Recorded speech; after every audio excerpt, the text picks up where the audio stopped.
La idea es hablar un poco sobre las mejores prácticas que pueden ser utilizadas para gestionar una relación de externalización vista desde el lado del cliente. Entonces, la idea es presentar el resultado de un estudio que hemos realizado internamente en el Grupo Pragma para ayudarnos a nosotros al aconsejar a nuestros clientes respecto de cuáles estándares, cuáles modelos seleccionar e implementar pensando en la gestión del sourcing. Vamos a partir precisando algunas ideas sobre qué vamos a englobar dentro de esta noción de sourcing. Lo vamos a hacer desde una manera bastante amplia y desde una perspectiva particular. Como podéis ver, estamos considerando por un lado al cliente y por otro lado a él o los proveedores enfrentados. ¿Por qué? Porque es una situación en la cual nos encontramos con un conflicto de intereses. ¿Cuál es ese conflicto de intereses? Bueno, uno esperaría que, esto suena extraño, uno esperaría que una relación de este estilo sea una relación de colaboración. Pero la colaboración no se puede imponer, y menos en un contrato. A lo sumo, al ser una cuestión de relación entre personas, hay que construirlas. Lo que sí sucede es que hay objetivos distintos, objetivos que están en contraposición y que no necesariamente llevan al mejor resultado. ¿Por qué esto es así?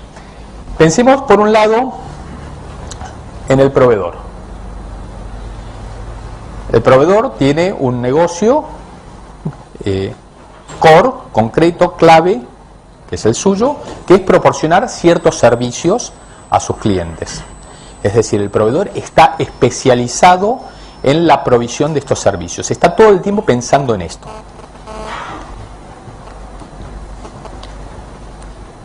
¿Qué pasa con el cliente? El cliente decide externalizar determinada función por muchos motivos. Porque piensa ahorrar costes, porque piensa incorporar tecnología o conocimiento, pero en definitiva, porque percibe que esta función que va a externalizar, en particular podría tratarse de TI, no resulta vital para el funcionamiento de su negocio. Es decir, no está dentro de sus competencias claves, que es lo que le hacen ganarse la vida. La función externalizada no es la especialidad del cliente, por eso lo está externalizando. Más aún, el cliente ni siquiera es especialista en gestionar la externalización. ¿Eso qué quiere decir? Que teníamos una situación tradicional de externalización con un cliente y un proveedor, distintos contratos que se manejaban por separado, cada uno con sus vicisitudes, con sus problemas, con sus anécdotas.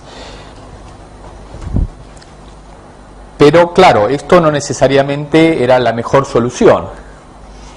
Podemos pasar entonces a otro modelo que se llama en la literatura co-sourcing, en el cual hay varios proveedores que están contribuyendo a proveer esa gestión. Y desde un punto más genérico avanzamos a una situación de múltiples proveedores, el multisourcing, y a una situación de alianza o colaboración en el cual puede haber un prime contractor, como se mencionó esta mañana, que coordina o gestiona la actividad de varios proveedores de outsourcing. O, avanzando todavía más en complejidad, podemos llegar a tener un joint venture en el cual una nueva organización con uno o más proveedores, pero seguramente con participación del cliente, se forma con el propósito de proveer un servicio a la misma organización o posiblemente a otras, con el propósito final de incorporar tecnología y conocimiento y desarrollar un nuevo negocio. Es decir, que la historia del sourcing nos cuenta de una serie de posibilidades, de modelos, de ensayos que hasta pueden resultar en que el cliente decide, ¿sabes qué? Esto no me funciona, vuelvo a tomar la responsabilidad de la función en mis manos. Estoy en el caso del insourcing. Estoy diciendo que hay problemas, pero ¿son reales esos problemas? Me los estoy inventando. En TI hay algunos números que hemos recogido de diversas fuentes que nos dicen que del 20 al 25% de los proyectos de externalización no logran sus objetivos en los primeros 2 años, y en los 5 años de duración de un contrato de externalización, la mitad de las organizaciones no alcanzan sus objetivos. ¿Por qué puede pasar esto? ¿Qué tipo de circunstancias pueden estar boicoteando el éxito de las relaciones de outsourcing? En primer lugar, los requisitos están mal definidos. Es decir, estamos solicitando un servicio o una obra, como se decía antes, pero no queda claro qué es lo que estoy esperando. No queda perfectamente definido a nivel contractual y a nivel de la relación la expectativa por parte del cliente.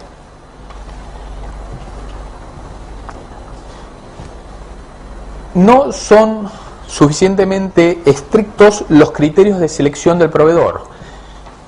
Como decíamos, hay un proceso en el cual se firma un contrato después de haber pasado por un request for information, un request for proposal, etcétera, etcétera. Y aún así, este proceso no garantiza necesariamente que la selección del proveedor haya sido correcta. Probablemente porque no sabíamos bien lo que queríamos y porque no sabíamos bien cómo seleccionar al proveedor. Me ha pasado a mí, siendo proveedor, que el cliente nos diga, bueno, la verdad es que esperábamos que ganara el concurso otro, pero ya está. Estás aquí, entonces ahora tienes que dar el servicio. Lo revertimos, pero no fue una situación agradable. Como no sabemos qué queremos, tampoco podemos saber si vamos a estar satisfechos. Los criterios de éxito no se acuerdan desde el principio. El comprador no sabe gestionar adecuadamente todo el ciclo de vida que mencionaba Juan Luis antes de la relación de sourcing. Los clientes, lo acabo de decir, no tienen experiencia en outsourcing. De pronto realizaban en forma interna determinada función y ahora en realidad son los controladores de esa función, para lo cual nadie los preparó, nadie los formó y no han adquirido la experiencia necesaria. Todo esto nos puede llevar a una falta de adaptación entre el comprador y el proveedor, y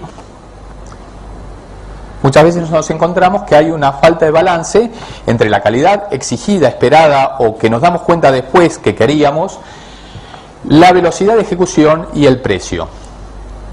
Hay problemas en la transferencia de recursos y conocimiento. Empezamos a realizar un proyecto, hay alguien que lo hace, esa persona puede que se integre a la compañía que va a proveer el outsourcing, puede ser que se vaya, los recursos varían, hay una rotación alta, el conocimiento se pierde y se difumina.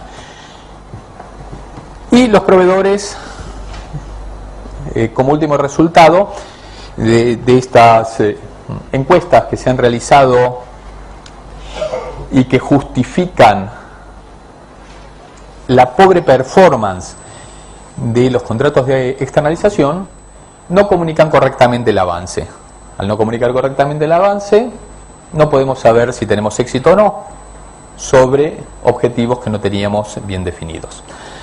Hay una delgada línea de todas formas entonces entre la responsabilidad entre el proveedor y el comprador. Lo que pasa es que el proveedor, si no tiene éxito, pues sale del negocio. Este es el problema de su misión clave, su misión nuclear, como decíamos. ¿Quién ayuda ahora al cliente, al comprador? Una solución es aprovechar las buenas prácticas que se han recolectado a lo largo del tiempo por gente que ya ha vivido, que ya ha tenido que sufrir estas circunstancias. Y esto suele aparecer dentro de distintos tipos de modelos, estándares, frameworks, llamémoslo como querramos, que pueden ser utilizados para facilitar el diagnóstico de la situación y definir de qué manera mejorar a largo plazo, y que están basados además, como decía, en lecciones aprendidas de la industria. Hay que pensar que si queremos mejorar, esto tiene que ser un emprendimiento en sí mismo. No puede ser una actividad colateral que le vamos a dar a una función de staff y que va a ser, digamos, tomada con más o menos seriedad por la función operativa que ejecuta y que controla el outsourcing. Tiene que ser una responsabilidad del mismo grupo que va a estar abocado al control y al seguimiento de los proveedores. El problema de los estándares es que hay muchos.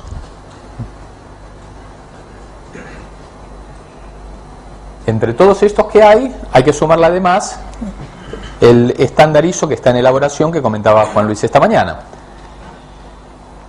¿Cuál es el problema de que haya muchos estándares? Una posibilidad es decir, bueno, certifico todo, implemento todo. ¿Tiene sentido esto? Pensemos un poco